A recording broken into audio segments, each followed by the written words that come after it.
I smiled and emptied the office trash like I had done for years when the CEO laughed that a janitor would never understand real business. 3 months later, that same man stood in a courtroom staring at documents proving I now owned the company he had stolen from my family decades earlier. He begged for one more chance while every executive watched his empire collapse. Before we begin, please like and subscribe. Now, get comfortable and enjoy. Most people never looked at me twice. They noticed the gray maintenance cart before they noticed my face. That was exactly how I wanted it. Invisible people hear everything. Invisible people collect secrets without anyone feeling threatened. My name is Evelyn Carter. I was 52 years old, and everyone believed I had spent my entire adult life cleaning office buildings because life had defeated me. They were completely wrong. Every morning I arrived at 6:15. I unlocked the storage room, poured lemon-scented cleaner into fresh bottles, checked the vacuum filters, and tied my dark blue apron with careful hands. The executives usually arrived around 8. Their expensive cologne drifted through the marble lobby long before they appeared. One favored Creed Aventus. Another preferred Tom Ford Oud Wood. They discussed acquisitions worth millions while stepping around the woman polishing the floor. Nobody asked why I never missed a day. Nobody questioned why I carried a small black notebook inside my cleaning cart. They assumed I wrote supply orders. In reality, every page contained dates, conversations, account numbers, and names connected to a corporate theft that had destroyed my parents. My father founded Carter Industrial Software in a rented warehouse with 6 engineers and a bank loan of $200,000. The company developed inventory systems that became valuable as manufacturing expanded across the country. Then his trusted partner, Richard Lawson, manipulated contracts, forged signatures, and forced my parents into bankruptcy during a desperate refinancing deal. My father suffered a fatal heart attack 6 months later. My mother spent the rest of her life insisting the truth would eventually surface. She left me one sealed envelope after she died. Inside rested original partnership agreements, handwritten financial ledgers, and one sentence underlined twice. They never destroyed every copy. For years I searched quietly. Laws changed. Companies merged. Records disappeared. Still, pieces survived. A retired accountant kept forgotten tax files. A county archive preserved incorporation papers. An old banker remembered unusual wire transfers totaling $8,460,000 adjusted into modern value through layered shell companies. Every discovery fit another piece into the puzzle. When Lawson Technologies purchased the building where I worked, I applied for the janitor position the very same week. Nobody recognized my maiden name. Nobody imagined I had entered their headquarters voluntarily. They thought I needed employment. I needed access. Access was always worth far more than sympathy. Quiet patience became my greatest investment. Every single day counted carefully. The first lesson I learned inside Lawson Technologies was simple. Wealth made people careless. Executives believed expensive offices, private elevators, and security badges protected them from ordinary eyes. They forgot the maintenance staff entered every conference room before and after every important meeting. We emptied trash bins overflowing with printed spreadsheets. We wiped fingerprints from polished tables still covered with handwritten notes. We heard conversations that assistants were never invited to hear. I never stole documents. I never broke into computers. I simply observed. Every detail mattered. The legal department always discarded draft copies before shredding the final versions. Finance employees argued loudly whenever quarterly bonuses were delayed. Department heads complained into their phones while believing the woman vacuuming nearby could not possibly understand corporate language. They underestimated me because of my uniform. That mistake would eventually cost them everything. The current CEO, Daniel Lawson, had inherited the company from his father, Richard. He was 48 years old, perfectly groomed, and obsessed with appearances. His charcoal Italian suits reportedly cost more than $4,000 each. His platinum watch reflected the lobby lights every morning as he walked past employees without acknowledging anyone below executive level. He often reminded managers that successful businesses required eliminating weak people before weakness became contagious. Whenever he said those words, I remembered my father. Daniel's wife, Victoria, chaired the charitable foundation attached to the company. Cameras adored her. Newspapers praised her generosity. She hosted fundraising dinners inside five-star hotels while quietly approving consulting contracts awarded to businesses secretly owned by close friends. Those payments looked legitimate until someone compared addresses, tax filings, and ownership records. I compared them. My notebook slowly became several notebooks. Every evening I transferred handwritten notes into encrypted digital files stored on 3 separate drives. One remained inside a bank safe deposit box. Another stayed hidden beneath loose flooring inside my apartment. The third was uploaded through encrypted storage accessible only with instructions locked inside my attorney's office. If anything happened to me, every file would automatically reach federal investigators. That safeguard allowed me to sleep peacefully. One rainy Tuesday, I overheard a conversation that changed everything. Daniel entered the executive conference room with Chief Financial Officer Martin Hayes. They believed they were alone. I was replacing trash liners behind a decorative divider. Martin sounded nervous. The offshore transfers are attracting attention. Daniel answered without hesitation. Move another $12 million before the audit begins. By the time anyone notices, we'll blame restructuring expenses. $12 million. One sentence. One confession. I quietly tied the trash bag and walked away without making a sound. That evening I wrote every word while memory remained fresh. Then I contacted my attorney, Grace Holloway, a woman who had spent 28 years specializing in financial fraud and corporate litigation. She never laughed when I explained my plan. Instead, she smiled. "You've been building this case for years," she said. "Now we stop watching and start preparing." For the first time since my mother's funeral, I felt something stronger than grief. I felt certainty. The trap was no longer an idea. It had finally become inevitable. Grace refused to move too quickly. She reminded me that righteous anger lost cases every single day. Judges respected evidence, not emotion. Every document needed authentication. Every financial trail required independent verification. Every witness had to withstand aggressive cross-examination. That discipline became our greatest advantage because Daniel Lawson had spent decades believing nobody possessed the patience to challenge him. We quietly assembled a team. A retired forensic accountant named Samuel Pierce reconstructed 30 years of financial records. His fee totaled $87,000. Worth every penny. He identified shell corporations registered in Delaware, Nevada, and the Cayman Islands. Money flowed through them like water through hidden pipes. Millions disappeared before returning as legitimate consulting revenue. On paper, everything looked perfectly ordinary. Under forensic examination, the pattern became impossible to ignore. Grace filed requests for archived banking records that everyone assumed had been destroyed. Technology had changed. Old microfilm copies had been digitized. Forgotten signatures resurfaced. Wire confirmations matched ledger entries preserved inside county storage facilities. Even the forged refinancing agreement that ruined my parents contained microscopic inconsistencies in ink dating and document sequencing. Experts confirmed the signatures had been copied onto replacement pages years after the originals were signed. Meanwhile, I continued cleaning floors.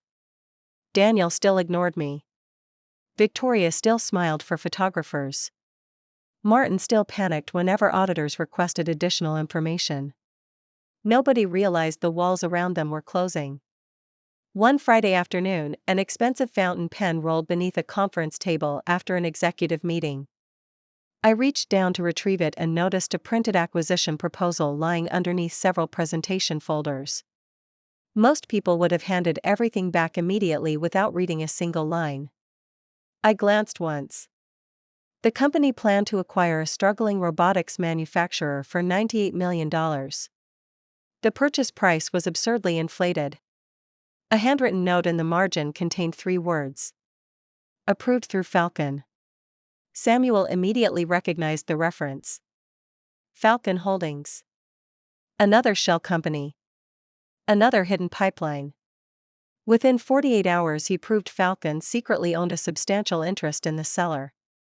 Daniel intended to overpay using shareholder funds while quietly enriching himself through hidden ownership. Corporate self-dealing. Clear.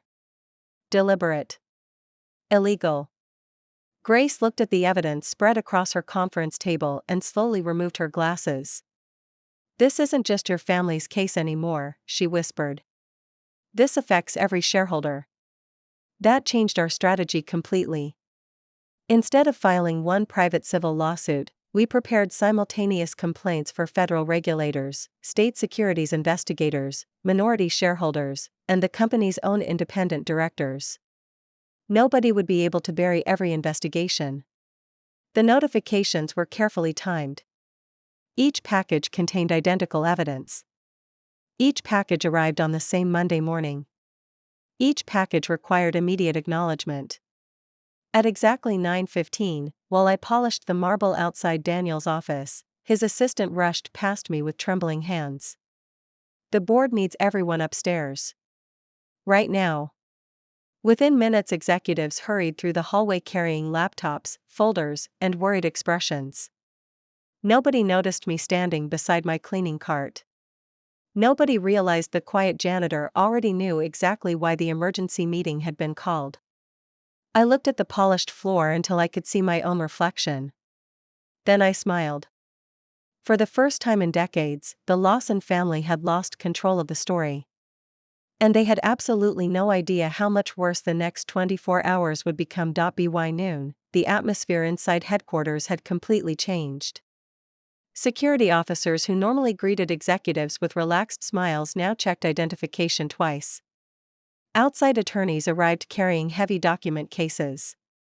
Independent directors canceled public appearances and locked themselves inside the boardroom. Phones rang constantly.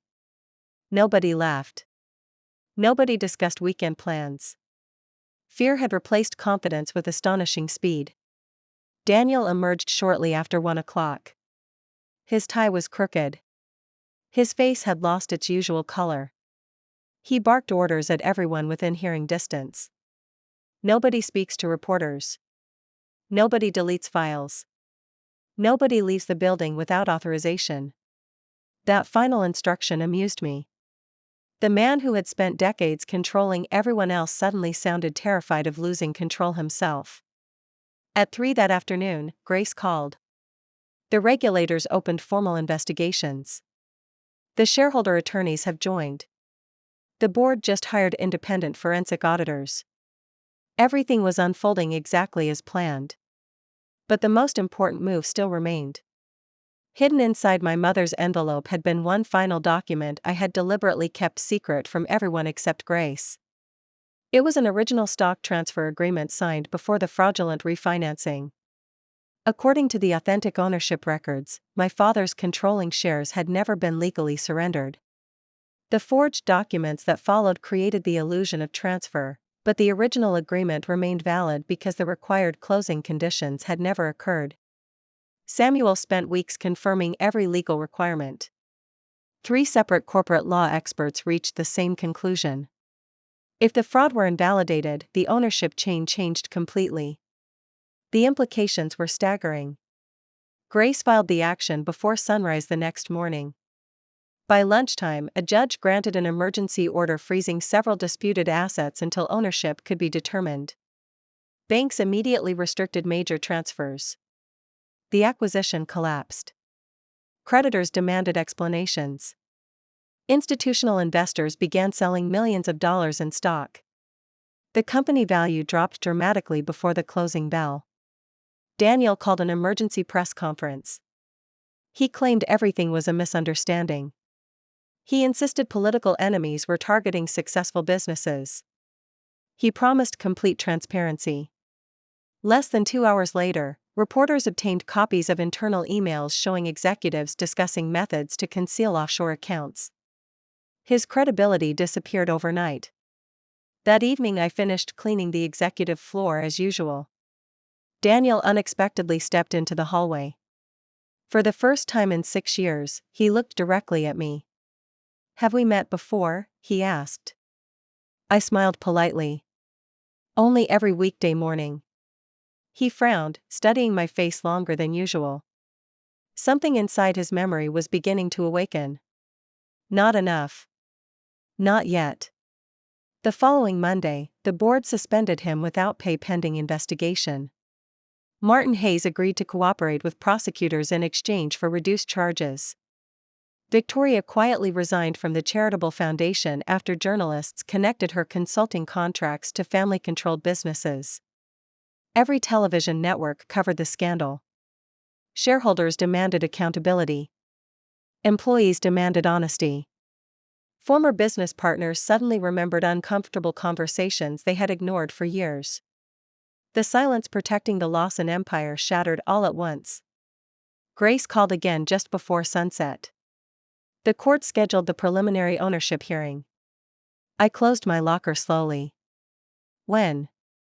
10 days. After 30 years of waiting, 10 days felt like 10 minutes. The final chapter had finally arrived. This time, every lie would be forced into the open under oath, with nowhere left to hide. The courthouse overflowed before sunrise. Television vans lined the street. Reporters filled every available seat. Former employees, investors, and curious spectators waited in complete silence as the judge entered the courtroom. Daniel Lawson arrived wearing a navy suit that looked immaculate from a distance, but the exhausted expression on his face revealed sleepless nights. Victoria avoided every camera. Martin Hayes walked through a separate entrance accompanied by federal investigators. Grace stood beside me with 3 thick binders arranged in perfect order. "Today," she whispered, "facts become permanent." The proceedings lasted hours. Forensic accountants explained hidden transfers using charts so simple even casual observers understood the scheme. Banking experts verified signatures, timestamps, and routing numbers. Digital specialists confirmed archived records had never been altered. Samuel calmly walked the court through decades of financial manipulation, one transaction at a time. Every answer remained precise. Every conclusion rested on documentary proof instead of opinion. Then Grace introduced the original partnership agreement. The courtroom became perfectly still. She compared it page by page against the forged refinancing documents. Enlarged images appeared on courtroom monitors. Different paper stock. Different staple holes. Different ink composition. The alterations became impossible to deny. Daniel's attorneys objected repeatedly. Every objection failed. Finally, Martin Hayes took the witness stand. His voice trembled. He admitted Richard Lawson had ordered false records years earlier.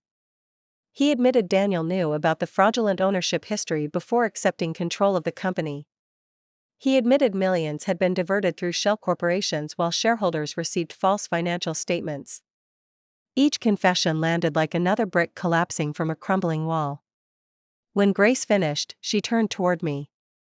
"Mrs. Carter, would you please explain why you accepted employment as a janitor?" I stood slowly. "I wasn't looking for revenge driven by anger," I said.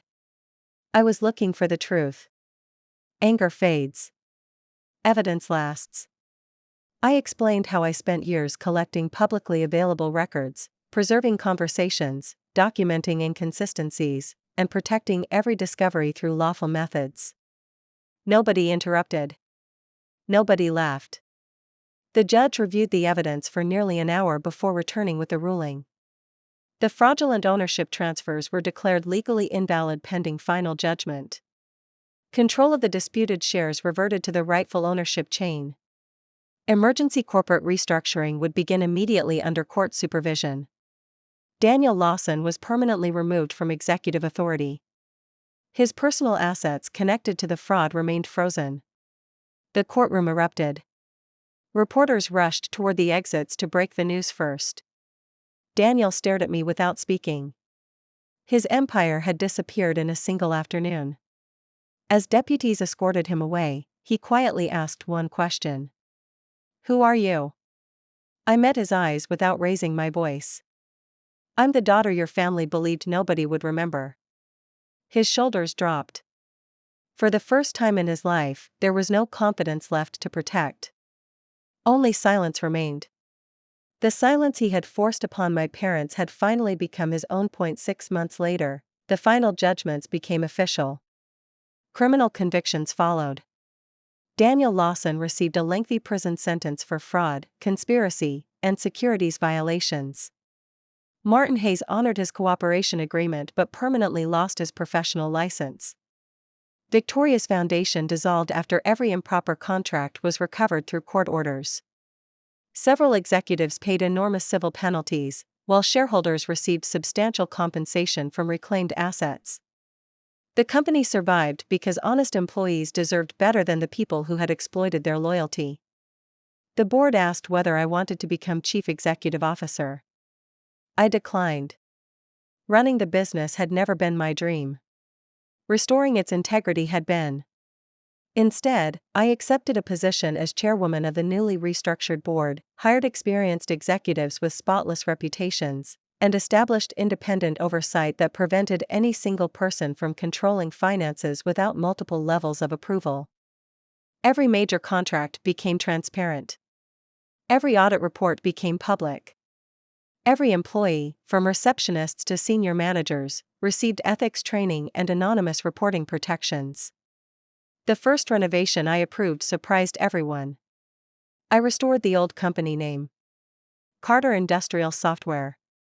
The original bronze sign was recreated from photographs found inside my father's garage. It hung proudly in the lobby where Lawson's name had once dominated the wall. Beneath it rested a simple plaque. Integrity builds what greed destroys. I also created a scholarship in my mother's honor for students studying accounting, corporate law, and financial ethics. Every recipient learned her story. Every graduate understood why honesty mattered more than quick success. Sometimes I still arrived before sunrise. Not because I needed to clean.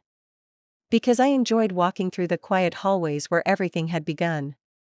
The marble floors reflected the morning light exactly as they had years earlier. The difference was no longer hidden beneath polished surfaces. The people inside smiled because they trusted one another instead of fearing one another. I kept my old janitor badge inside my office drawer. Whenever someone praised my success, I looked at that badge and remembered the years nobody noticed me. Those years were never wasted. They taught patience, discipline, humility, and the extraordinary power of careful observation. Revenge alone would never have healed me. Justice did.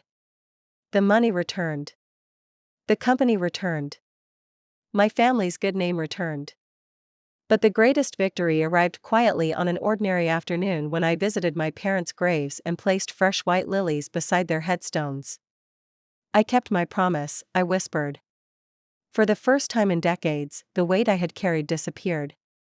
I drove home beneath a golden sunset toward a peaceful life built on truth instead of bitterness, knowing the future belonged to me rather than the past. If you found this story compelling, don't forget to like, share, and subscribe to the channel for more stories like this. Let me know in the comments what you would have done.